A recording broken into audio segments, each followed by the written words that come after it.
हम महाराष्ट्र में एक सरकार देख रहे हैं जो अभी अभी चुन के आई है, ऐसे बताया जा रहा है।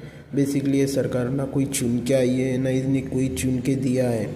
ये इलेक्शन कमीशन और ईवीएम के मदद से ये सरकार में आई है। उसमें कांग्रेस के गद्दारों की भी बहुत बड़ी क्षमता थी जिन्होंने ये रिज़ल्ट ऐसे लाने के लिए मदद की है। लेकिन सबसे बड़ी चीज़ है, अब ये कर क्या रहे हैं? ये ज़बरदस्ती से एक ऐसा ड्रामा करवा रहे हैं क्योंकि लोग ये भूल जाए कि बहुत बड़ी इलेक्शन में चीटिंग हो चुकी थी। लोगों का एक्चुअल में एंगर सबसे बड़ा देवेंद्र फडणवीस के अगेंस्ट है और उसके बाद संघ के अगेंस्ट है। तीसरी जो बात है, शिंदे के अगेंस्ट भी एक बहुत बड़ा एंगर है। उसके बाद जो अपने अजीत पवार है उनको वित्त मंत्रालय मिल जाए, उनके आदमियों की सुरक्षा हो जाए, उनका पैसा बच जाए, वो बहुत है। इसलिए उनको कोई मुख्यमंत्री पद की अब चाहत बची नहीं है। ये जो पूरा का पूरा मामला हो रहा है वो इसलिए हो रहा है क्योंकि जो इंडिया गठबंधन के तीनों भी जो दल थे उनको 228 सीटें नहीं मिली, जिसके कारण उनको लीडर ऑफ अपोजिशन का दर्जा मिल नहीं सकता है। तो इनका प्लान सिर्फ ये है कि शिंदे को कैसे ना कैसे एक अपोजिशन में लाया जाए और उनको बताया जाए कि लीडर ऑफ अपोजिशन और ये तीनों मिलकर बाद में पूरी की पूरी मलाई का है।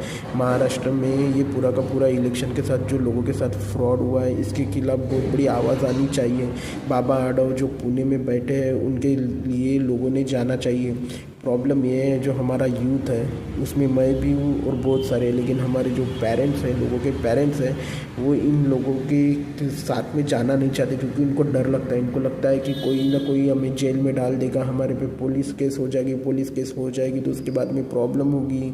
मूवी देख देख के लोगों के दिमाग ख़राब हो चुके हैं कि ये आमदार लोग होते हैं, जो कारपोरेटर लोग होते हैं, वो जो तकलीफ़ देते हैं, ये तकलीफ़ होके भी ये सह रहे हैं क्योंकि इनके पास खोने का डर है। लेकिन जिनके पास खोने का डर नहीं वो तो वहाँ पे जाने चाहिए। लोग सपोर्ट नहीं कर रहे, लोगों को ये लगता है कि कुछ ना कुछ अच्छा हो जाएगा। ये सब इसके कारण है क्योंकि उनको अपोजिशन और इलेक्शन पे अभी भी भरोसा है।